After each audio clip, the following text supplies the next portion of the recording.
Bismillahirrahmanirrahim. Assalamualaikum warahmatullahi wabarakatuh. Alhamdulillah nahmaduhu wa nasta'inuhu wa nastaghfiruh. Wa na'udzu billahi min shururi anfusina wa min sayyiati a'malina. Man yahdihillahu fala mudilla lahu wa man yudlil fala hadiya lahu. Asyhadu an la ilaha illallah wahdahu la syarika lahu.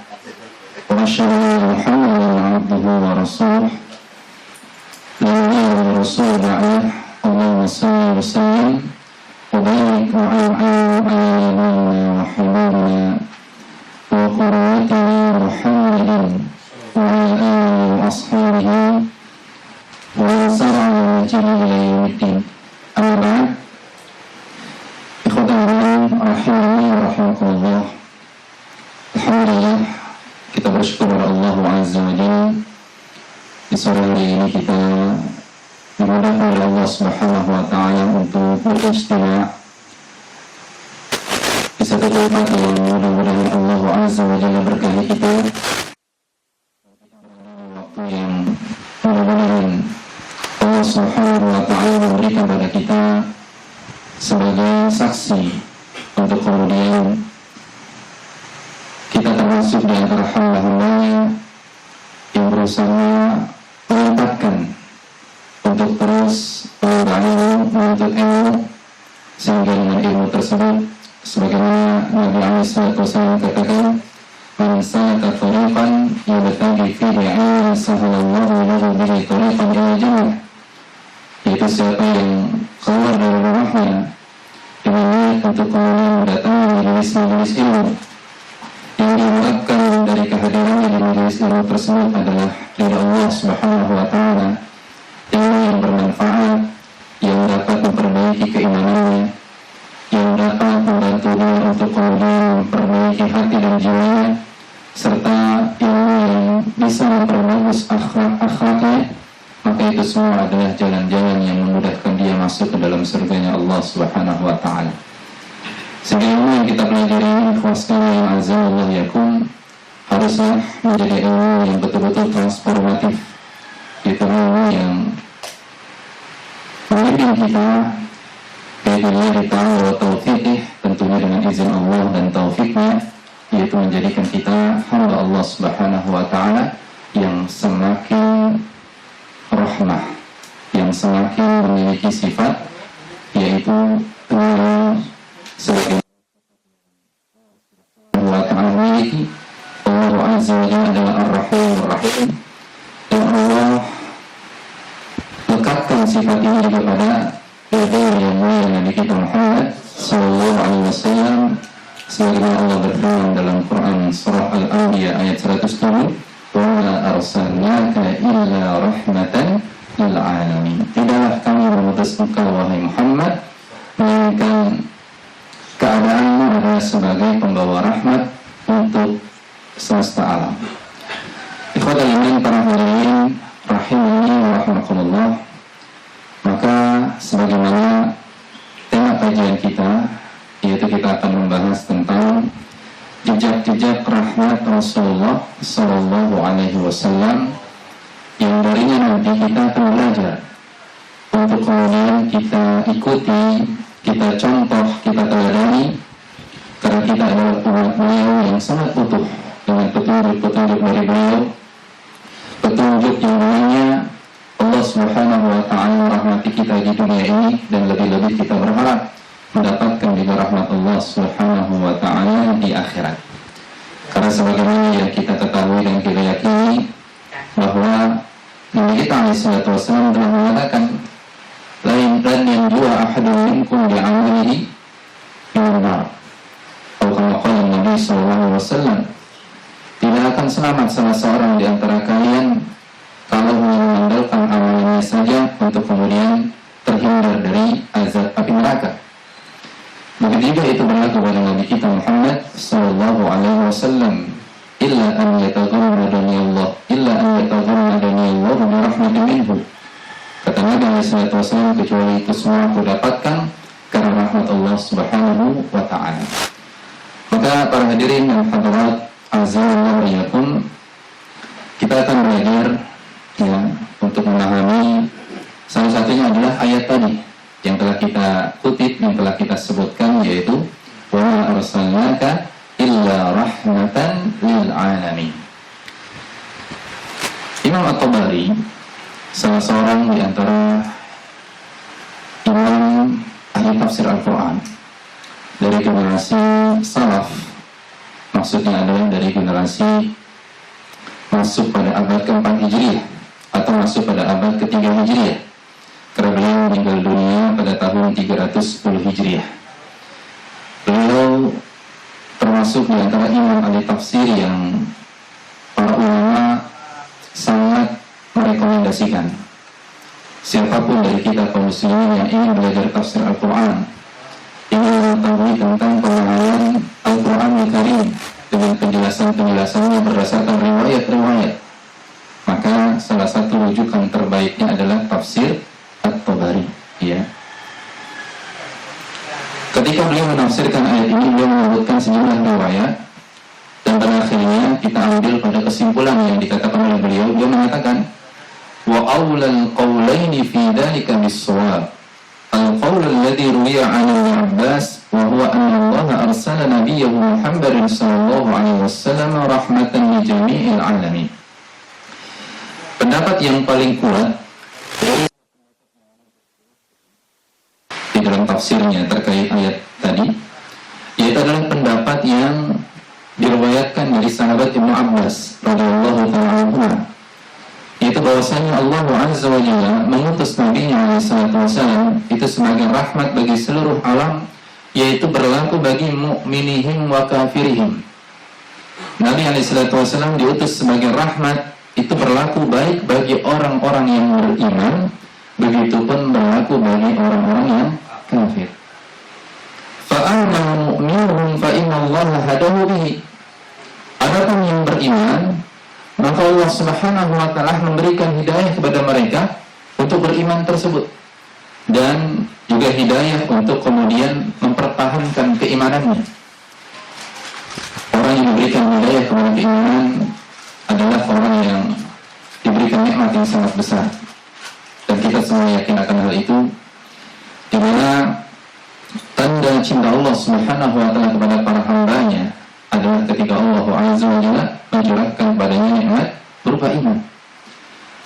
Maka kita semua yang hadir di sini dalam keadaan beriman tentunya harus membalas nikmat iman yang sangat besar ini dengan bagaimana kemudian mempertahankan keimanan dan juga mempertebal keimanan tersebut. Karena bagaimanapun juga tanpa keimanan hidup kita ini tidak berarti. Ya. Tanpa keimanan hidup kita akan sangat tidak bermanfaat. Apapun prestasi dan segala hal yang kita miliki di dunia ini, maka itu semua tidak akan memiliki nilai manfaat kalau kita kemudian tidak memiliki iman kepada Allah Subhanahu wa ta'ala. Wa adkhalahu bil imani bihi wa bil amali bima jaa bihi min 'indillahi al-jannah. Begitu juga orang-orang yang beriman ini kepada Allah, mereka mendapatkan rahmat daripada Nabi Muhammad SAW adalah dengan mengamalkan amalan-amalan yang perintahkan kepada mereka, yang dengan amalan-amalan tersebut menjadi sebab, yang menjadi salah satu pengantar yang bisa memasukkan mereka ke dalam surga Allah Subhanahu wa ta'ala. Ini rahmat yang dibawa oleh Nabi SAW, yang manakala kemudian diterima oleh orang-orang yang Allah kehendaki mereka beriman, maka mereka mendapatkan rahmat yang seperti ini. Wa amma kafiruhu, adapun orang yang kafir, apa bentuk rahmatnya? Fa innahu dafa'anhu bihi ajilal bala'i alladhi kana yanzilu bil umamil mukadzibati rusulaha min qablihi. Orang-orang yang kafir, maka bentuk rahmat Nabi SAW adalah Allah Subhanahu wa ta'ala yaitu menjauhkan mereka atau menghindarkan mereka dari berbagai macam bala, ya, dari malapetaka, musibah, kebinasaan, kehancuran yang sebagaimana bala seperti itu itu pernah Allah berikan kepada umat-umat terdahulu yang mana mereka menolak kehadiran atau menolak risalah dari para nabi dan rasul yang Allah utus kepada mereka. Umat-umat terdahulu ketika menolak risalah dari para nabi yang sebelumnya, mereka langsung diazab, ya. Mereka langsung disiksa, mereka langsung dibinasakan, dan itu banyak disebutkan di dalam Al-Quran Al-Karim. Tetapi orang-orang kafir yang kemudian hidup ketika Nabi Muhammad SAW hidup, ketika Nabi Muhammad SAW menyampaikan dakwah Islam, maka bentuk rahmat kehadiran Nabi SAW adalah apa?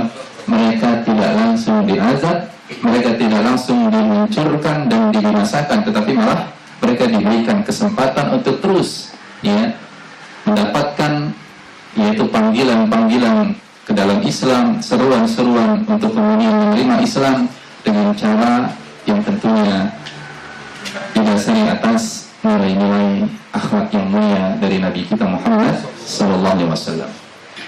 Oke, wassalamualaikum. Bila kita kemudian melihat bagaimana hadis-hadis Rasulullah SAW, kita lihat dari hadis-hadis yang bersifat umum terlebih dahulu. Yang pertama misalnya diriwayatkan oleh Imam Muslim dari Abu Hurairah radhiyallahu ta'ala anhu, pernah dikatakan kepada Rasulullah SAW, "Ud'u 'alal musyrikin." Ya Rasulullah, berdoalah keburukan, berdoalah kecelakaan untuk orang-orang musyrik. Perhatikan jemaah sekalian, Nabi ditanya oleh para sahabat, "Ya Rasulullah, kenapa engkau enggak berdoa kecelakaan yang Allah akan timpakan kepada orang-orang musyrik, orang-orang kafir?" Apa kata Nabi SAW jemaah sekalian? "Inni lam ub'ats la'anan wa innama bu'ithtu rahmatan." Kata Nabi SAW, ketahuilah sesungguhnya aku adalah seorang hamba Allah, seorang utusannya, yang sama sekali aku tidak diutus oleh Allah Subhanahu wa ta'ala sebagai la'anan, sebagai tukang laknat, tetapi sesungguhnya aku diutus oleh Allah Subhanahu wa ta'ala sebagai pembawa rahmat, pembawa kasih sayang. Maka aku tidak mau berdoa demikian, karena itu bertolak belakang dengan apa? Dengan prinsip daripada diutusnya utusan Allah Subhanahu wa ta'ala yang mulia ini, yaitu Nabi kita alaihi salatu wassalam. Kalau ini pada orang-orang musyrik jemaah sekalian, atau orang-orang kafir, Nabi SAW tidak mau berdoa keburukan, lalu bagaimana kalau ada seorang muslim yang mungkin mereka melakukan dosa besar, atau mereka mungkin jatuh pada bid'ah, lalu layakkah kemudian ada muslim lainnya yang mendoakan keburukan bagi muslim lainnya yang belum bisa dipastikan mereka keluar dari Islam? Maka pelajarannya bagi kita, kalau kita ingin menjadi umat daripada Nabi SAW, maka tirulah akhlak Nabi SAW. Bukan dengan cara melaknat, bukan dengan cara kemudian mendoakan keburukan kepada mereka, tapi kita doakan mereka agar mendapatkan hidayah kepada Allah. Kita doakan mereka agar kemudian hatinya dilembutkan oleh Allah Subhanahu wa ta'ala untuk menerima hidayah, menerima petunjuk yang benar, dan mengembalikan mereka kepada jalan yang Allah Subhanahu wa ta'ala ridhoi. Kita akan lihat nanti banyak sekali, ya, dari jejak-jejak peninggalan Rasulullah SAW, tentunya dari sisi akhlak beliau, ya, dari sisi tuntunan beliau, di dalam kemudian menggambarkan betapa indahnya rahmat yang dibawa oleh Nabi SAW. Selanjutnya jemaah sekalian, kita perlu memahami juga ayat yang tadi telah kita sebutkan di awal. Ayat tersebut jemaah sekalian adalah salah satu dalil yang kemudian kita memiliki sebuah ungkapan yang sudah sangat populer, yaitu bahwasanya Islam adalah agama rahmatan lil alamin. Baik, dalilnya ini. Tetapi kalau kita perhatikan dalil tersebut, ya, surah Al-Anbiya ayat 107 tadi, di situ Allah Subhanahu wa ta'ala tidak mengatakan Islam yang sebagai rahmatan lil alamin. Iya tidak? Khitabnya adalah Nabi kita sallallahu alaihi wasallam, "Wa ma arsalnaka illa rahmatan lil alamin." Tidaklah kami mengutusmu wahai Muhammad kecuali sebagai rahmat bagi seluruh alam. Tetapi bukan kemudian kita menolak, bahkan kita sangat yakin bahwa Islam adalah agama yang rahmatan lil alamin. Karena apa? Ya tentunya hadis-hadis Nabi SAW menunjukkan itu. Bukankah misalnya ketika Nabi SAW ditanya oleh malaikat Jibril yang menyamar jadi seorang penuntut ilmu, ya, seorang talibul ilm. Kemudian Nabi SAW ditanya oleh malaikat Jibril tentang risalah yang beliau bawa, akhbirni 'anil Islam, wa akhbirni 'anil iman, wa akhbirni 'anil ihsan, wa akhbirni 'an alamati sa'ah. Yang pertama Nabi SAW ditanya tentang Islam. Ketika itu Nabi SAW menjelaskan apa itu Islam. Sehingga dengan kata lain, Nabi SAW diutus dengan membawa risalah Islam. Nabi ditanya tentang iman, itu berarti Nabi membawa risalah iman. Nabi ditanya tentang ihsan, itu berarti Nabi membawa risalah ihsan. Dan juga berita-berita tentang apa yang akan terjadi pada hari kiamat. Dengan kata lain, meskipun ayat ini khitabnya adalah untuk Nabi SAW, tapi itu memberi makna bahwasanya Nabi adalah Islam itu sendiri. Dan para ulama juga menjelaskan, jemaah sekalian, kenapa Allah tidak langsung mengatakan misalnya wa ma ja'alnal islama illa rahmatan lil alamin.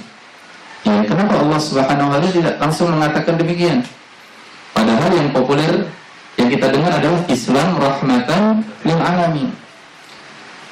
Ini menarik jemaah sekalian, kenapa ketika kita bisa memahami ini kemudian bisa memberikan kita sebuah pemahaman yang kemudian dapat mengkonter, ya, membantah pemahaman-pemahaman yang keliru ketika membawa makna Islam rahmatan lil alamin untuk kepentingan-kepentingan yang tidak benar. Betapa banyak orang misalnya, ya, karena alasan toleransi antar agama, ya, itu kemudian membawa apa? Membawa makna Islam rahmatan lil alamin pada perkara-perkara yang di sana ada batasan, seperti misalnya ucapan apa? Selamat Natal, atau ucapan selamat tahun baru, atau ikut merayakan perayaan non-muslim secara umum apapun bentuknya, dengan alasan apa? Islam yang rahmatan lil alamin itu adalah apa? Saling bertoleransi untuk kemudian, ya, boleh saja ikut serta dalam hal-hal yang dilakukan oleh non-muslim dalam kegiatan seperti itu. Nah, tentunya tidak dibenarkan. Kenapa? Karena Islam yang rahmatan lil alamin berdasarkan ayat tadi patokannya adalah Nabi Sallallahu Alaihi Wasallam. Adakah contoh dari Nabi? Adakah teladan dari Nabi? Atau kalaupun Nabi tidak melakukan, bagaimana tuntunan yang Nabi Alaihissalam pernah tinggalkan, wasiatkan atau instruksikan? Atau Nabi melarangnya malah, ya, dari melakukan hal-hal yang kemudian seperti tadi itu. Maka sampai di sini jemaah sekalian, bahwa keislaman yang rahmatul lil alamin Sallallahu Alaihi Wasallam. Selama Islam itu rahmatan lil alaminnya, kembalinya adalah kepada orang-orang selain Nabi SAW, maka tidak bisa dikatakan itu adalah Islam yang rahmatan lil alamin. Baik, ya. Yang kedua jemaah sekalian, dari dalil hadis yang menunjukkan bagaimana bentuk rahmatnya Nabi SAW begitu luar biasa, yaitu disebutkan dalam hadis riwayat Abu Dawud. Begitu juga disebutkan dalam hadis riwayat Imam Ibn Syaibah dalam Musannafnya Imam Al-Hakim, dan hadis ini dinyatakan sahih oleh Syekh Muhammad Nasruddin Al-Albani rahimahullah dalam silsilah sahihah nomor 490. Sebuah kisah yang cukup panjang, tapi saya ambil bagian mana ucapan Nabi SAW.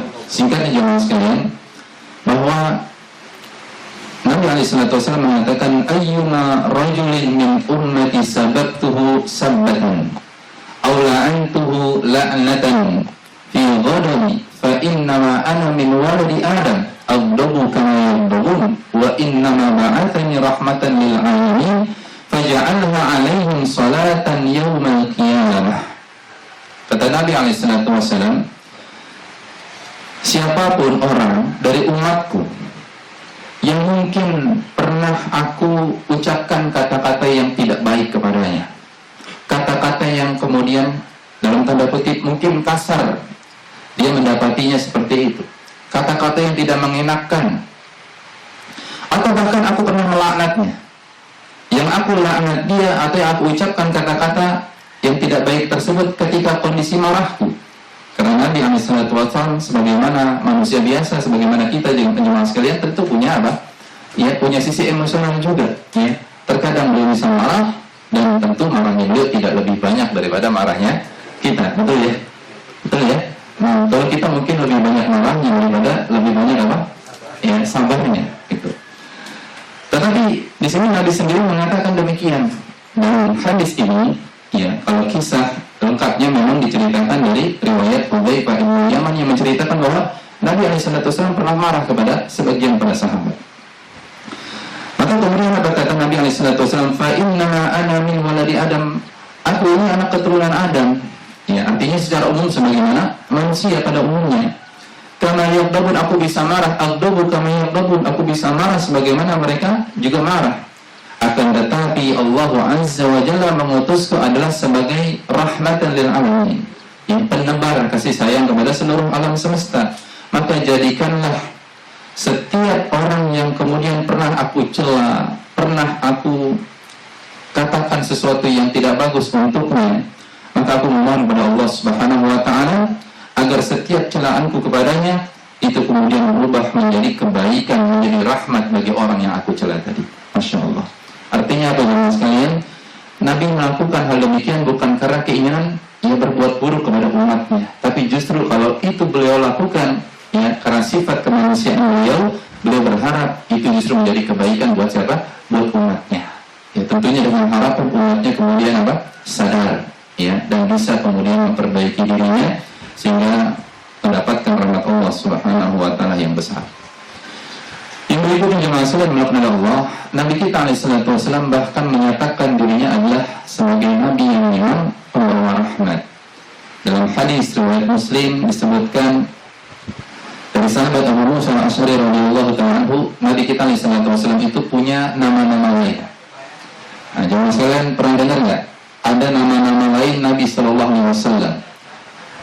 Kalau di Quran nama Nabi alaihissalam hanya dua disebutkan, yaitu siapa? Muhammad dan Ahmad.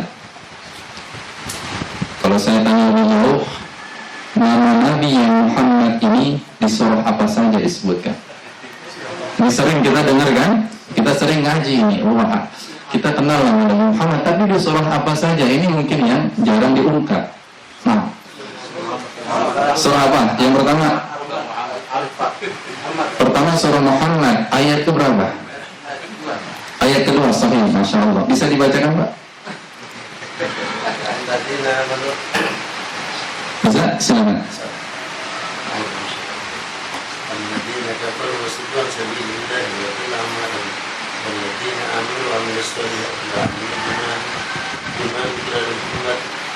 Wahwal haqqu. Masya Allah, barakallahu fiik. Nah, kita ulangi ayatnya ya. Jadi yang pertama betul. Jadi Allah sebutkan di surah Muhammad ayat kedua. Walladzina amanu wa 'amilus salihati wa amanu bima nuzila 'ala Muhammadin wa huwal haqqu min rabbihim kaffara 'anhum sayyi'atihim wa aslaha balahum. Dan orang-orang yang beriman, beramal saleh serta beriman dengan apa yang diturunkan kepada Muhammad sallallahu alaihi wasallam, dan itu adalah satu kebenaran dari Tuhan mereka, maka Allah kemudian ya hapuskan kesalahan-kesalahan mereka dan Allah perbaiki keadaan mereka. Itu yang pertama, surah Muhammad ayat kedua. Yang kedua, ya, ada 4 tempat di dalam Al-Quran Allah menyebutkan nama Muhammad. Ini kalau bisa kita ini harus hafal, Pak, karena kita umat Muhammad. Jangan sampai Nabi kita alaihissalam pada hari kiamat nanti ya tidak mengenali kita. Kenapa? Karena kita nggak tahu ayat-ayat yang berbicara tentang nama Muhammad, nama beliau alaihissalam. Bisa dihafal nggak kira-kira? Insya Allah ya, Insya Allah. Insya Allah serius ya. Kalau ada kajian berikutnya atau ada ujian, ya kita uji nanti Insya Allah ya. Yang kedua, yaitu di surah Ali Imran ayat 144. Ayat ini sangat populer, khususnya adalah ketika wafatnya Nabi SAW. Jadi ayat ini populernya atau viralnya gitu ya, Bukan berarti para sahabat tidak tahu ayat ini, jangan sekalian. Banyak para sahabat tahu karena ayat ini bagian dari ayat Madaniyah, ya. Dan itu tentu ayat Madaniyah itu berlangsung 10 tahun, ya, dari sejak peristiwa hijrahnya Nabi SAW sampai wafatnya. Tapi ayat ini populernya atau viralnya ya muncul ke publik adalah ketika wafatnya Nabi SAW. Yang mempopulerkan siapa? Abu Bakar. Baik, sahih. Abu Bakar As-Siddiq radhiyallahu ta'ala anhu. Apa bunyi ayatnya? Wa ma Muhammadun illa rasulun qad khalat min qabli rusul. Masya Allah, barakallahu fiik. Mata au kutilang qalaqtum. Ala? Lanjut. Nah, Masya Allah, barakallahu fiik ya. Nah, jadi Allah Azza wa Jalla berfirman, ini kan terkait kisah marahnya Umar. Ya, di mana ketika wafatnya Nabi SAW tersebut, Umar sangat marah. Sampai-sampai Umar bersumpah, siapa yang mengatakan Nabi SAW meninggal dunia, maka akan aku penggal leher-lehernya itu. Ya. Hingga datanglah Abu Bakar As-Siddiq radhiyallahu ta'ala anhu yang menenangkan Umar bin Khattab dan menyampaikan pidato ya, atau semacam ya apa bahasanya permakluman gitu ya kepada masyarakat kaum muslimin, pada para sahabat untuk kemudian menghadapi peristiwa kematiannya Nabi SAW dengan tenang ya, dan dengan penuh keridhaan terhadap apa yang menjadi takdir Allah Subhanahu wa taala. Dan Abu Bakar membawakan ayat ini, wa ma Muhammadun illa rasulun qad khalat min qablihi ar-rusul afa in mata aw qutila qalabtum ala a'qabikum wa man yanqalib ala aqibaihi falan yadurrallaha syai'a wa sayajzillahu asy-syakirin. Ya. Abu Bakar menyampaikan, tidak lain Muhammad itu hanyalah seorang rasul dari utusan-utusan Allah sebelumnya, dari rasul-rasul Allah yang sudah Allah berutus sebelumnya. Apakah kalau dia meninggal dunia atau dia terbunuh, kalian kemudian kembali lagi ke belakang? Maksudnya adalah kalian keluar lagi daripada Islam. Siapa yang kemudian keluar dari Islam, yang kembali ke belakang, kembali murtad, maka kemurtadannya itu sama sekali tidak memudaratkan Allah Subhanahu wa ta'ala. Tetapi yang tetap menjaga keislamannya, keimanannya, maka Allah akan memberikan balasan kepada orang-orang yang bersyukur. Nah, itu ayat yang kedua. Baik ya. Yang ketiga, ada yang tahu nggak? Ini kayaknya sudah searching semua di aplikasinya ya. Silakan Pak.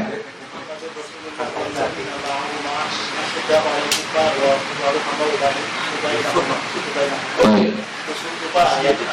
Baik. Ayat itu tapi hafal lengkapnya ya. Itu agak panjang ayatnya, di surah apa? Ada yang tahu? Surah Al-Fat ayat terakhir. Ya, ayat ke-29. Muhammadur Rasulullah. Jelas di awal itu Muhammad adalah utusan Allah. Walladzina ma'ahu asyidda'u 'alal kuffari ruhama'u bainahum, dan seterusnya. Ya, nanti bisa dibaca. Kemudian yang terakhir ada di surah Al-Ahzab ayat 40. Apa bunyinya?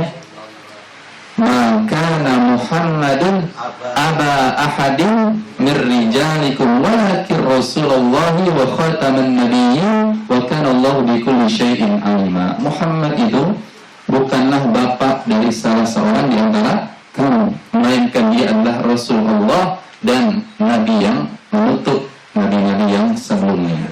Allah Maha mengetahui atas segala sesuatu. Baik, para hadirin yang dirahmati Allah Subhanahu wa taala.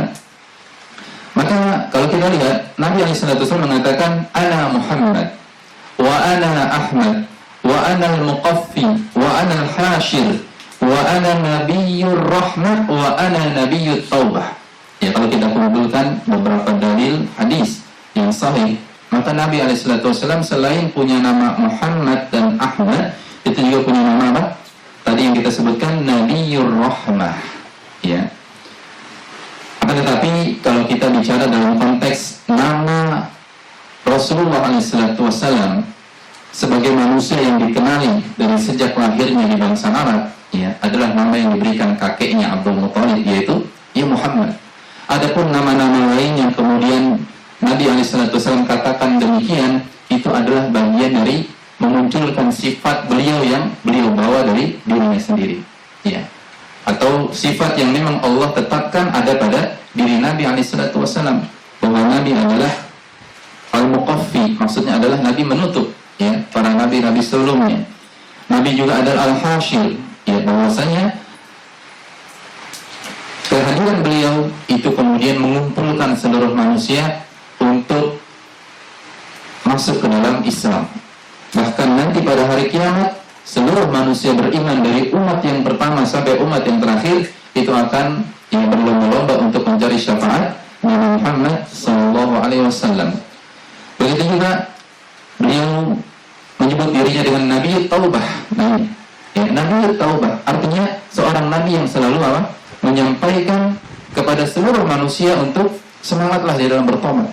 Betapapun kurangnya kamu di dalam amal atau bahkan hidupmu penuh dengan gelimang dosa yang luar biasa, Nabi SAW selalu mengajak manusia siapapun untuk bertobat kepada Allah Subhanahu wa Ta'ala. Bukan kemudian membuat mereka putus asa dari rahmat Allah Subhanahu wa Ta'ala. Maka demikian kita jemaah sekalian dalam dakwah pun demikian, ya, bahwa ketika kita mendapati ada orang-orang yang dalam tanda kutip ternyata masih jauh dari kebenaran, masih jauh dari hidayah, maka bukan kemudian kita menjauhkan mereka dari rahmat Allah Azza wa Jalla dengan mencaci maki mereka, menghina-hina mereka, ya. Kemudian apalagi, ya, bahkan sampai memvonis mereka dengan vonis-vonis keluar dari Islam, sedangkan kita adalah orang-orang yang tidak layak untuk kemudian menyatakan demikian, ya. Maka yang kita harus lakukan adalah sebagaimana yang Nabi contohkan, Nabiyur Rahmah, Nabiyut Taubah, ya, memberikan peluang semangat kepada manusia siapapun untuk kembali kepada jalan yang benar, yaitu jalan taubat, jalan kembali kepada Allah Subhanahu wa Ta'ala.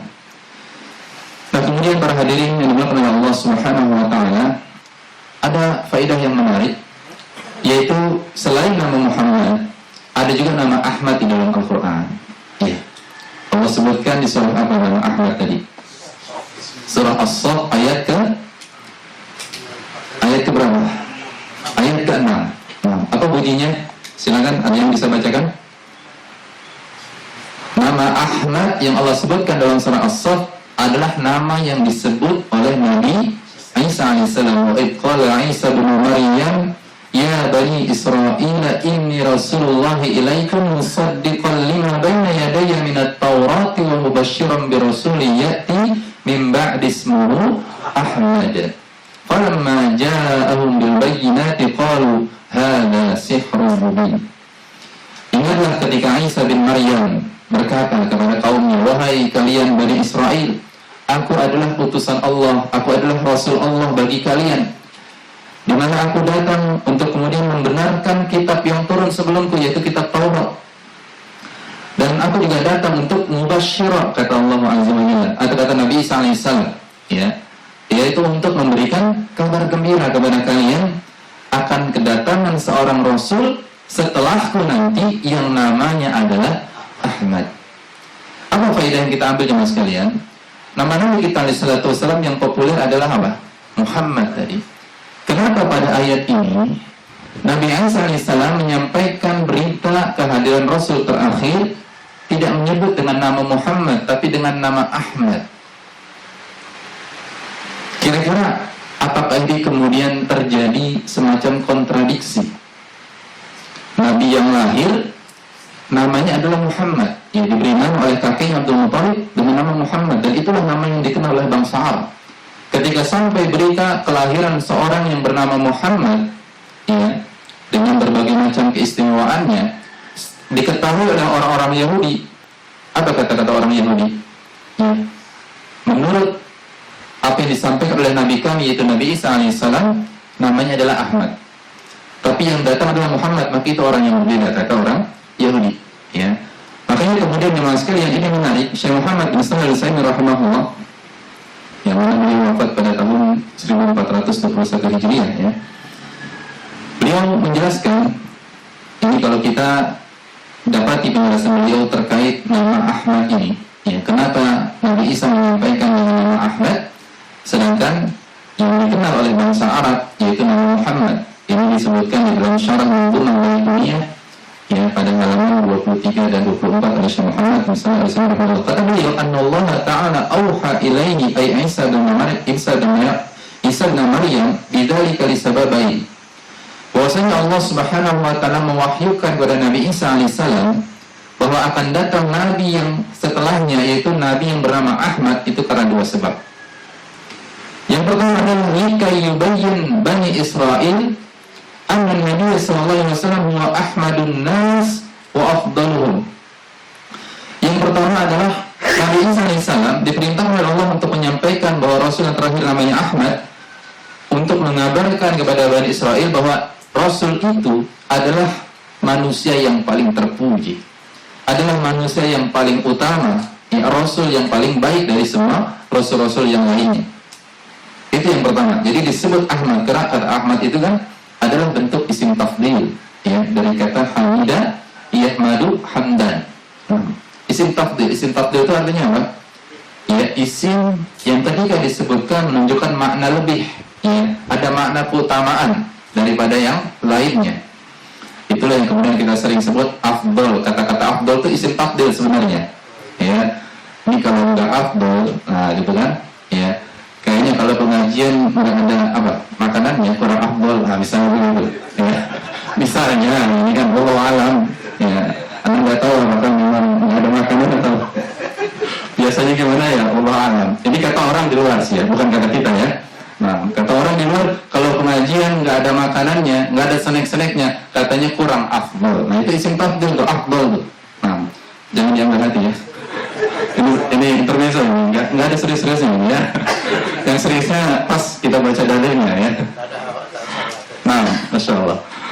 Yang kedua, kata Syekh Muhammad Ibn Shalih Al-Utsaimin rahimahullah, likai yattaqu Bani Israil wa yamtahinahum. Nabi Isa yang menyampaikan dengan nama Ahmad adalah sebagai ujian bagi mereka, ya, sebagai ujian bagi Bani Israil. Wa dzalika li'anna an-nasara qalu, karena orang-orang Nasrani mengatakan innal ladzi basyarana bihi Isa huwa Ahmad. Ya, orang-orang Nasrani mengatakan Nabi Isa menyampaikan berita gembira kepada kami datangnya Rasul terakhir dengan nama Ahmad.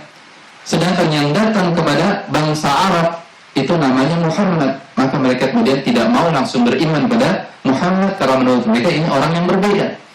Padahal, ya, Nabi Isa alaihissalam itu menyampaikan nama dalam hal sifatnya, bahwa Nabi Muhammad adalah memang Ahmadun nasi wa afdaluhum, adalah Rasul terakhir, hamba Allah yang Allah itu sebagai Rasul terakhirnya, sebagai hamba yang paling baik, sebagai hamba yang paling terpuji, sebagai hamba atau utusan Allah yang paling afdal dari semua utusan-utusan sebelumnya. Sehingga sebenarnya jawabannya sudah ada dalam ayat tadi juga, yaitu ketika Allah mengatakan falamma ja'ahum bil bayyinati qalu hadza sihrun mubin. Ketika Muhammad sudah datang kepada mereka, bahkan itu dibuktikan ketika Rasulullah pertama kali diajak berdagang ke negeri Syam. Belum sampai ke Syam, di tengah perjalanan bertemu dengan pendeta Buhaira, pendeta Yahudi yang bernama Buhaira, yang ngerti betul tentang isi apa? Isi Taurat yang masih murni. Ya, begitu juga mengerti tentang Injil. Bahkan termasuk, ya, siapa paman dari Khadijah, ya, radhiyallahu ta'ala anha, siapa? Waraqah ibnu Naufal. Dia Muslim atau bukan, teman sekalian? Muslim. Ya, para ulama, ya, lebih merajikan pendapat bahwasanya Waraqah ibnu Naufal adalah seorang Muslim. Karena dia beriman pada Nabi Isa alaihissalam, dan dia tahu bahwasanya, ya, ketika disampaikan oleh Khadijah, ya, keponakannya tentang Nabi Muhammad SAW, dia beriman. Cuman kondisinya sudah sangat uzur, sudah sangat sepuh, yang tidak mungkin bagi dia apa, yang bisa kemudian mendapati, ya, bagaimana perjuangan Nabi SAW hingga Islam kemudian jaya. Nah, maka Allah katakan ketika datang kepada orang-orang Yahudi, begitu orang-orang Nasrani, ya, bahwasanya Nabi Muhammad memang adalah utusan yang dikabarkan oleh Nabi Isa alaihissalam sebagai Ahmad, itu yang orang yang paling baik, paling terpuji. Apa yang mereka katakan? Hadza sihrun mubin. Ini adalah sihir yang nyata. Nah, maka itu ujian bagi mereka, termasuk ujian bagi siapapun dari kaum yang belum berislam hari ini, bahwasanya kedatangan Muhammad, ya, adalah sebagai pembawa rahmat bagi mereka yang sebenarnya harus mereka ambil, harus mereka ikuti agar mereka selamat kehidupannya di akhirat nanti. Nah, para hadirin yang dimuliakan oleh Allah Subhanahu wa taala, kemudian kita akan lihat, ya, rahmat Rasulullah SAW itu ada 3 bentuk. Ya, ada 3 bentuk. Yang pertama adalah rahmat rahmat Rasulullah SAW untuk orang-orang kafir. Kehadiran Nabi kita SAW dengan risalah Islam itu punya rahmat bagi orang-orang kafir. Yang kedua, rahmat Rasulullah SAW untuk kaum mukminin, untuk kita. Dan yang ketiga, rahmat Rasulullah SAW untuk hewan, binatang, serta tumbuh-tumbuhan, serta lingkungan sekitar. Nah, yaitu lingkungan alam. Ini kalau kita bahas detail agak panjang ya. Ini insya Allah materi sudah kita siapkan ya. Saya sudah rangkum dalam kumpulan dalil-dalilnya. Sekitar ada 22 halaman. Nanti kita share saja insya Allah ya. Kita ambil beberapa cuplikan dari sebagian dalil yang disebutkan. Yang pertama jemaah sekalian, kaitan tentang rahmat Rasulullah SAW untuk orang-orang kafir. Yang pertama, Nabi SAW menolak untuk mendoakan atau memberikan azab kepada mereka. Ya, ini sudah kita singgung di awal sedikit. Kalau kita ambil kemudian dari hadis yang lain, sebagaimana riwayatkan dari Bukhari dan Muslim, kisah yang sudah sangat kita sering dengar jemaah sekalian, yaitu pengusiran Nabi SAW ketika meminta bantuan kemana? Ke penduduk Taif. Ya. Nabi diusir, bukan hanya diusir begitu saja, tapi Nabi kemudian dihina, dicaci maki, dilempari dengan berbagai macam kotoran. Ya, bahkan diejek oleh anak-anak penduduk Taif saat itu.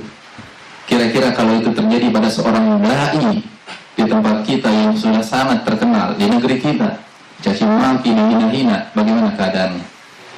Kira-kira akan menerimanya dengan apa bahasanya, tepuk seluruh begitu ya, dengan lapang dada, atau kemudian agak sedikit apa bahasanya ya, agak sedikit kemudian marah, kesel, bahkan ingin meluapkan emosi dan seterusnya. Padahal kalau kita mungkin ketika diperlakukan seperti itu jemaah sekalian, tidak ada malaikat yang langsung datang kepada kita ya, untuk kemudian menyampaikan apa yang kamu inginkan buat mereka. Ya, aku sudah siapkan ini ya, azab yang Allah Subhanahu wa taala yang perintahkan untuk mengazab mereka. Nah, Nabi SAW bagaimana kita tahu ya, singkatnya adalah didatangi oleh malakul jabal ya, malaikat gunung. Dan Nabi SAW dikatakan kepadanya, ya Muhammad, innallaha qad sami'a qawla qaumika. Wahai Muhammad, sungguh Allah Subhanahu wa taala sudah mendengar ucapan kaummu kepadamu, wa ana malakul jibal, dan aku adalah malaikat gunung. Wa qad ba'athani rabbuka ilaika, dan Tuhanku yaitu Allah Azza wa Jalla mengutusku untuk datang kepadamu dengan satu misi, litamurani bi amri, untuk kemudian memintamu memberikan titah perintah, kira-kira begitu ya. Engkau memberikan perintah apa wahai Muhammad, menyuruhku untuk apa, maka aku akan penuhi semua permintaanmu. Fama syi'ta in syi'ta an utbiqa alaihimul akhsyabain, kalau engkau menginginkan kepada mereka, kaum yang menghinamu, mencaci makimu, mengusirmu dengan cara yang sangat tidak layak begitu, maka kalau engkau menginginkan mereka ditimpakan dengan dua gunung yang menghimpit mereka ini, maka engkau akan lakukan, kata malaikat penjaga gunung. Kalau kita punya kesempatan seperti itu, kira-kira kita gimana ya? Oh, silakan malaikat, ini kesempatan yang paling bagus ini ya, kapan lagi ya. Nah, walaupun itu mustahil bagi kita ya. Nabi kita SAW sudah diberikan kehendak oleh Allah demikian ya. Tapi apa jawab Nabi kita SAW? Bal arju an yukhrijallahu min aslabihim man ya'budullaha wahdahu la yusyriku bihi syai'a. Bahkan aku sangat berharap mudah-mudahan suatu saat nanti Allah Azza wa Jalla mengeluarkan dari sulbi-sulbi mereka, dari keturunan-keturunan mereka, hamba-hamba Allah yang bertauhid dengan sungguh-sungguh dan tidak menyekutukannya dengan sesuatu apapun. Ini gambaran rahmat Nabi SAW yang berangkat dari kebersihan dan kesucian jiwa yang luar biasa jemaah sekalian. Kita umatnya kadang-kadang masalah sedikit saja sudah langsung melaknat, sudah langsung mencaci maki, menghina-hina ya. Ini Nabi bukan sekedar dihina, tapi dizolimi bahkan secara fisik ya. Bukan hanya verbal, tapi secara fisik. Tapi Nabi SAW tetap mendoakan mereka. Nabi menahan azab yang sesungguhnya azab itu layak ditimpakan kepada mereka. Nah, ini pelajaran pertama kita ya. Berikutnya adalah Nabi SAW menyuruh kepada umatnya, bahkan bahkan dalam situasi konflik perang yang memungkinkan kita untuk membalas, ya, Nabi SAW tidak membolehkan kita melakukan kekejaman di dalam konflik tersebut. Ya. Dalam hadis Sahih Muslim, ini luar biasa, ini tidak ada kitab suci atau tidak ada ajaran agama yang begitu memperhatikan hak asasi manusia. Bahkan dalam situasi perang yang mana orang boleh saja kemudian saling bunuh dalam situasi itu, tapi Nabi kita SAW telah mengajarkan etika perang yang sangat indah yang tidak ada mungkin pada agama-agama lain. Ya. Nabi SAW mengatakan apa? Kalau kalian hendak berperang, maka hendaklah kalian mengawalinya dengan apa? Bismillah, ya, ucapan Bismillah. Kemudian qatilun man kafara billah, perangilah orang-orang yang memang kafir kepada Allah. Wala taghuru wala taduru wala tanfuru wala taqtulu walidan. Kata Nabi SAW, berperanglah dengan nama Allah dan niatkanlah itu berperang di jalan Allah Subhanahu wa taala untuk mendapatkan ridhonya. Perangilah orang-orang kafir, berperanglah kalian dengan mereka, tapi jangan kalian merampas harta mereka secara zalim. Atau jangan kalian melakukan korupsi dari harta rampasan perang. Jangan kalian mengkhianati janji. Jangan kalian membunuh seseorang dengan cara yang kejam. Apa cara yang kejam ketika membunuh, jemaah sekalian? Ya, mutilasi, kemudian apa lagi? Ya, mungkin ya menghancurkan tubuhnya, ya, dan seterusnya, atau menyiksa tadi. Dan begitu juga Nabi mengatakan wala taqtulu walidan, jangan kalian membunuh anak-anak. Dalam riwayat kalian jangan kalian membunuh para wanita. Ya, jangan membunuh orang-orang yang tua renta dan seterusnya yang tidak mampu berperang. Ini semua jemaah sekalian hanya ada dalam agama kita. Ya. Kalau kita baca sejarah bagaimana peperangan antara kaum muslimin dengan orang Kristen yang sangat dikenal, perang salib. Ya. Sejarah perang salib jemaah sekalian, pembantaian salib terhadap kaum muslimin itu sangat mengerikan. Sangat mengerikan. Jemaah pernah dengar istilah atau sebutan Dracula? Dracula itu sesungguhnya kalau dalam film-filmnya itu gambaran tentang apa? Makhluk setan, gitu ya. Kemudian penghisap darah manusia. Nah, padahal ya ini seolah-olah sedang menutupi ya sejarah kelam di masa lalu bahwa perang salib itu memang ada seorang pembantai yang disebut dengan Dracula. Yang mereka bantai siapa? Kaum muslimin. Dengan cara apa? Dengan cara dibunuh, yaitu dengan ditusukkan sula dari bagian bokongnya. Jadi kaum muslimin ya, itu ditusuk dari bagian bokong ya, sampai tembus ke atas, tembus ke leher, bahkan ke mulut. Kemudian sula-sula itu ya, ditempelkan di atas tanah ya, berjejer. Begitulah keadaan perang salib dahulu itu ya. Maka dia disebut Dracula karena apa? Yaitu karena dia haus darah ya. Dia haus darah kaum muslimin diperlakukan demikian. Tapi berbeda dengan kaum muslimin ketika dalam perang. Tidak pernah ada ceritanya jemaah sekalian peperangan yang dilakukan oleh Rasulullah dan para sahabat. Begitupun kaum muslimin setelahnya.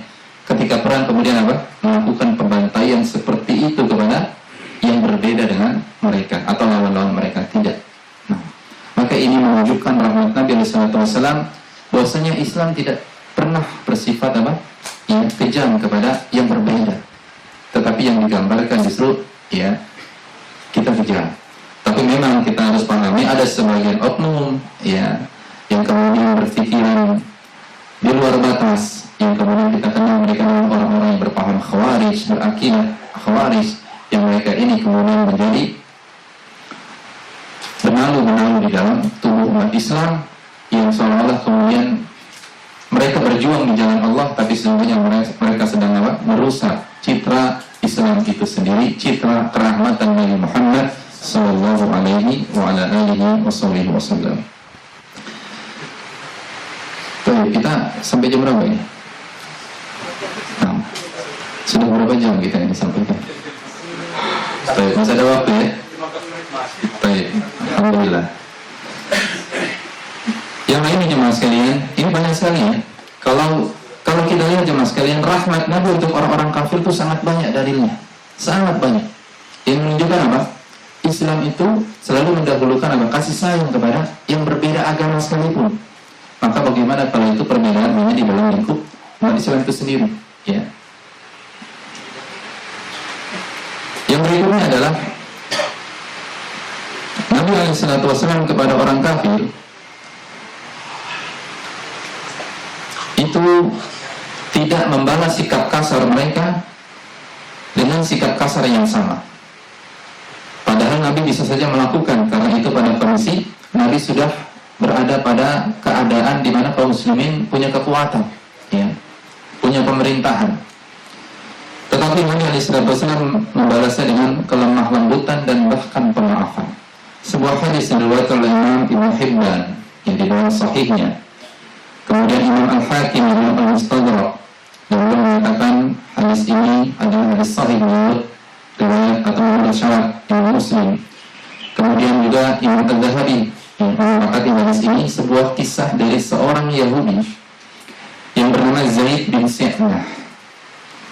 Zaid bin Si'nah ini adalah seorang pendeta Yahudi, ya, seorang pendeta Yahudi. Dia datang kepada Nabi SAW dalam rangka menagih hutang. Masya Allah, ya, dalam rangka menagih hutang. Dalam hal ini maka kita bisa pahami bahwa Nabi SAW pun pernah berhutang. Tetapi Nabi SAW tidak pernah bermudah-mudahan dalam hutang. Nabi berhutang tentunya untuk menunjukkan sebagai praktek bolehnya orang berhutang, tetapi dengan syarat atau dengan catatan, ya, kita tidak boleh berhutang kecuali pertama memang kondisinya memaksa untuk hal-hal yang sangat urgent dan itu dari jalur yang halal. Dan yang kedua, ya, kita berhutang adalah ketika memang kita menyadari punya kemampuan untuk melunasi hutang tersebut.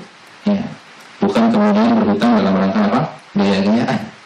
Ya, saya baru dapat konsultasian dari satu keluarga yang orang tuanya meninggal dunia.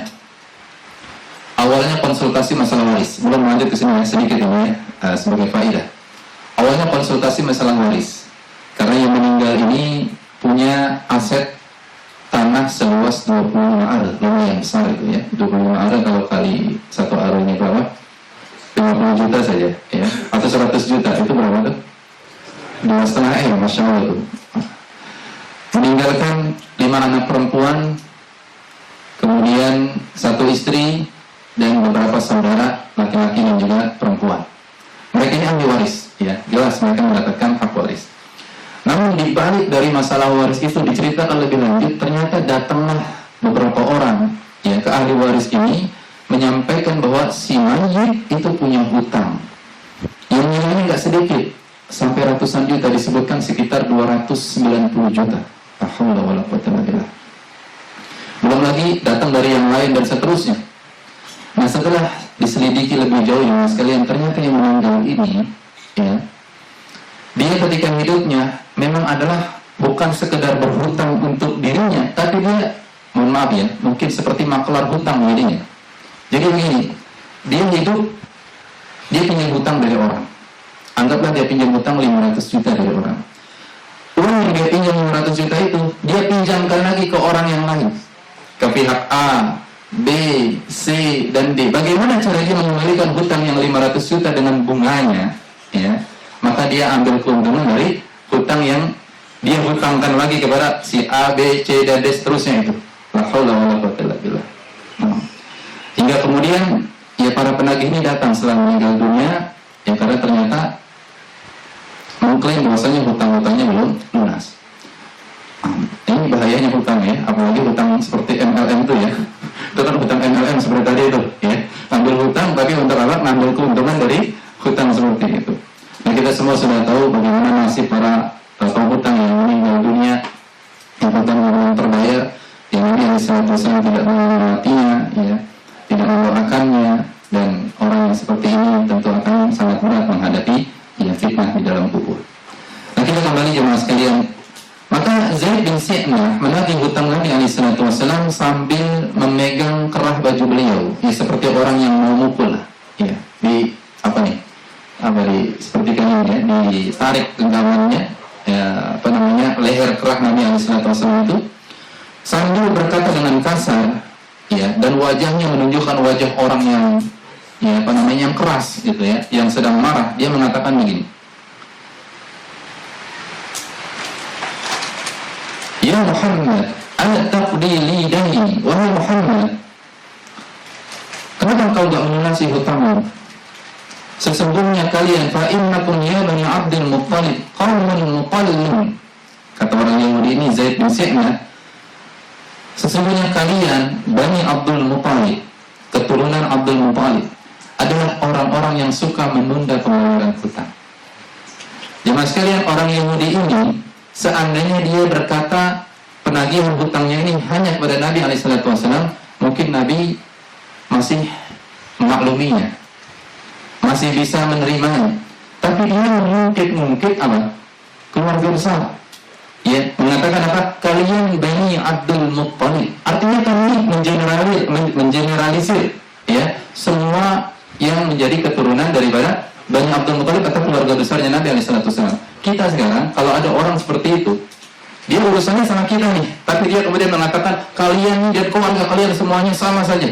Kira-kira marahnya kita merendah atau meningkat? Meningkat. Kenapa? Urusan kamu tuh sama saya, kenapa keluarga saya dibawa-bawa? Kan kira-kira gitu, iya enggak? Pasti kita akan naik pitam nih, wah ini macam-macam nih orangnya. Ya kenapa keluarga kita dibawa-bawa? Nanti digituin jemaah sekalian. Ya. Engkau wahai Muhammad, ya kenapa telat bayar hutang? Dan begitu juga keluargamu semuanya, Bani Abdul Muttalib semuanya begitu, suka menunda-nunda pembayaran hutang. Tapi Nabi SAW jemaah sekalian tidak sama sekali terpancing amarahnya. Beda dengan sahabat yang ada di dekatnya, Umar bin Khattab radhiyallahu ta'ala anhu.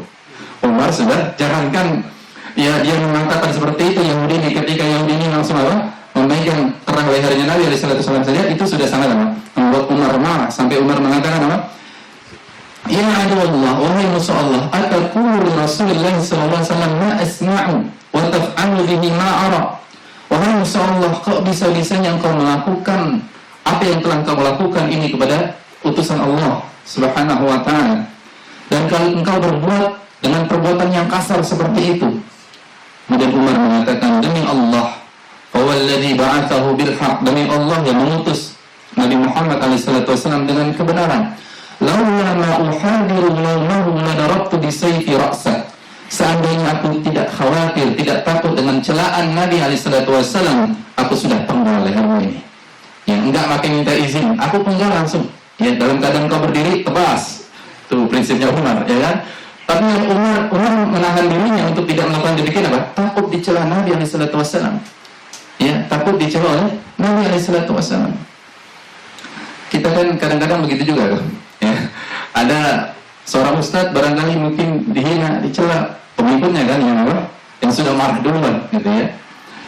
Nah, Rasulullah SAW memandang Umar bin Khattab radhiyallahu ta'ala anhu. Umar dipandang oleh Rasulullah dalam keadaan Rasulullah tersenyum kepada Umar, menenangkan Umar, dan menyabarkan Umar bin Khattab radhiyallahu ta'ala anhu. Tenang ya Umar, sabar Umar, santai aja, kira-kira begitu jemaah sekalian ya. Apa kata Rasulullah SAW? Ana wa huwa, perhatikan misalnya kata-katanya ini luar biasa. Ana wa huwa kunna ahwaja ila ghairi hadza minka ya Umar. Anta amrani bi husnil adai wa ta'muru bi husnil taqani. Wahai Umar, aku dan dia, yaitu Zaid bin Si'nah, pendeta Yahudi ini, lebih membutuhkan hal lain dari engkau. Itu apa? Hendaknya engkau, wahai Umar, dalam kondisi seperti sekarang, menyuruhku untuk segera membayar hutangnya dengan baik. Ya? Dan engkau juga menyuruh dia, menasihati dia, untuk menagih hutangnya juga dengan cara yang baik. Jangan kau sikapi dengan emosi dan amarah yang meluap-luap seperti ini. Maka wahai Umar, idhab bihi faqdihi haqqahu wa zidhu 20 sa'an min tamar. Wahai Umar, sudah bawa pendeta Yahudi ini ya ke Baitul Mal, berikan hak dia dari hutang yang pernah aku ambil darinya, dan kalau bisa wahai Umar, tambahkan 20 sok kurma untuknya. 20 sok itu berapa kilogramnya sekalian? Satu sok itu berapa kilo? Satu sok itu sama dengan 4 mud. Satu mud sama dengan 2 telapak tangan yang disatukan. Kalau ukuran beras, satu sok sama dengan 2,5 kilogram. Nah, itu yang paling standar. Ya, paling standar itu 2,5 kilogram. Padahal ukurannya bisa jadi kurang dari itu. kalau pernah, satu sok kurma berapa? Hah? Belum pernah hitung ya? Nah, mungkin ya kurang dari 2 kg, bisa jadi kurang dari 1 kg ya, Allah ta'ala. Maka 20 sok kurma tambahkan untuknya. Apa yang terjadi jemaah sekalian? Ketika Yahudi ini, pendeta Yahudi ini diperlakukan demikian oleh Rasulullah Sallallahu Alaihi Wasallam, setelah dia mendapatkan apa yang dia inginkan, dia kembali kepada Rasulullah SAW dan dia langsung menyatakan asyhadu an la ilaha illallah wa asyhadu anna Muhammadan abduhu wa rasuluh. Rasulullah tidak membuat orang itu masuk Islam dengan ucapan. Rasulullah membuat dia masuk Islam dengan apa? Akhlaknya yang mulia, dengan ketenangan hati dan jiwanya. Itulah yang harus kita upayakan untuk merangkul hati orang-orang yang masih belum mendapatkan hidayah ini, jemaah sekalian. Kita lebih butuh kepada pendekatan akhlak, ya, daripada sekedar pendekatan lisan terus-menerus. Bukan berarti lisan tidak diperlukan, tetap diperlukan, tapi kita jauh lebih butuh pada pendekatan akhlakul karimah. Nah, itu rahmat yang pertama bagi orang-orang kafir. Yang masih banyak lagi, kita singkat saja. Yang kedua, rahmat Rasulullah SAW untuk kaum mukminin. Ini sangat banyak juga jemaah sekalian. Di antaranya adalah Nabi tidak pernah berhenti mendoakan kita. Meskipun Rasulullah sudah meninggal dunia, doanya itu selalu apa? Mengalir. Di antaranya Nabi SAW mendoakan kita apa? Dalam hadis riwayat Abu Dawud, Allahumma barik li ummati fi bukuriha. Ya Allah, berkahilah umatku di waktu pagi harinya. Artinya setiap waktu pagi, ketika kita mulai waktu pagi, terutama dengan ibadah salat subuh, kemudian membaca Quran, zikir, dan seterusnya, maka kita mendapatkan bagian dari doa Nabi Sallallahu Alaihi Wasallam. Begitu juga jemaah sekalian, di antara rahmat Nabi juga adalah memotivasi para pemuda dalam menuntut ilmu. Disebutkan dalam hadis riwayat Abu Dawud yang Ansari Syah'alani rahimahullah dari Abu Sa'id Al-Khudri radhiyallahu ta'ala anhu, Nabi mengatakan, sayatikum aqwamun yatlubuna al-ilma, akan datang pada kalian orang-orang yang kelak, ya, fokus utamanya datang kepada kalian ke Madinah, maksudnya adalah untuk menuntut ilmu. Fa idza ra'aytumuhum, kalau kalian melihat mereka datang, faqulu lahum marhaban marhaban bi wasiyyati Rasulullah sallallahu alaihi wasallam. Kalau para penuntut ilmu datang, sampaikan kepada mereka marhaban marhaban, selamat datang dengan penuh kehangatan, ya, selamat datang, kalian telah memenuhi wasiatnya Rasulullah sallallahu alaihi wasallam. Dan tentu ini bukan hanya berlaku bagi yang menuntut ilmu datang ke Madinah, kemanapun, ke majelis ilmu manapun, ketika datang maka sampaikan marhaban ya tulabal ilm, selamat datang wahai para penuntut ilmu bi wasiyati Rasulullah sallallahu alaihi wasallam. Kemudian juga termasuk sesama orang beriman, Nabi SAW rahmatnya dalam bentuk jemaah sekalian, yaitu anjuran untuk menyembuh orang sakit, ya. Nabi SAW bersabda, kalau keutamaannya saya kira sudah sangat banyak, tapi ada salah satu tuntunan ketika kita menyembuh orang sakit yang mungkin banyak di antara kita tidak mengamalkan atau lupa mengamalkannya, yaitu sebuah doa. Ketika kita menyembuh orang sakit, dalam hadis riwayat Abu Dawud At-Tirmidzi disahihkan oleh Al-Albani rahimahullah dalam Sahih Sunan Abu Dawud, dari Ibnu Abbas radhiyallahu ta'ala anhuma, Nabi SAW mengatakan, man 'ada maridan lam yahdur ajaluhu. Ketika kita menjenguk orang sakit yang belum meninggal dunia, ya, artinya masih dalam kondisi yang sakitnya itu, atau dia sedang dalam perawatannya, faqala indahu sab'a mirar, kemudian di samping orang yang sakit tadi, dia kemudian berdoa kepada Allah Subhanahu wa ta'ala, ya. Kira-kira kita kalau menyembuh orang sakit baca doa ini apa enggak nih? Atau kita cuma ngobrol gitu ya, ngobrol tentang penyakitnya, kemudian sambil bercanda sedikit gitu ya, menghiburnya, setelah itu apa? Pamit pulang gitu ya.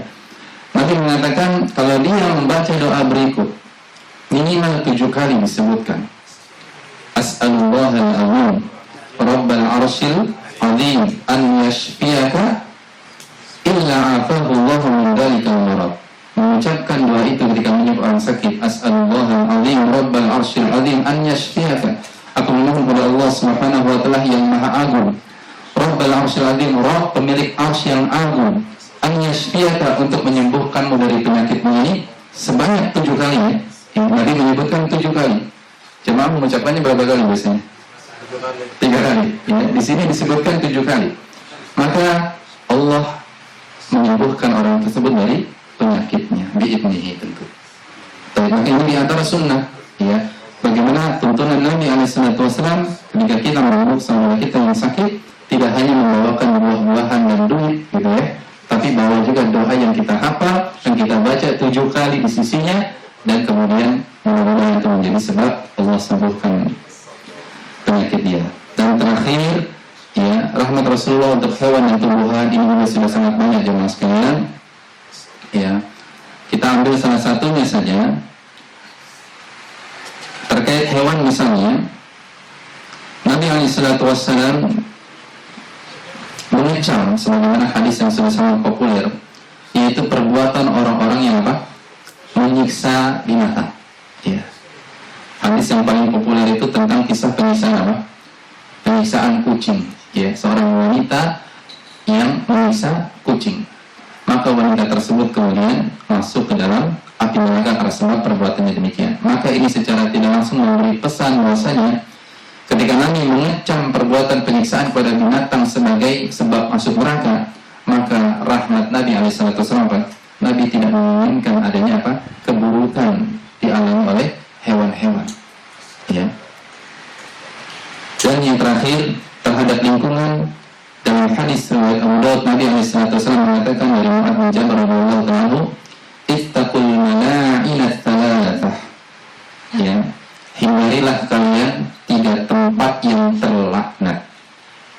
Kenapa disebut terlaknat? Karena tempat tersebut, ya, ketika seseorang yang melakukan perbuatan di tempat tersebut, maka dengan sebab perbuatan itulah dia kemudian mendapatkan laknat Allah Subhanahu wa taala, bukan karena tempatnya, tapi karena perbuatannya.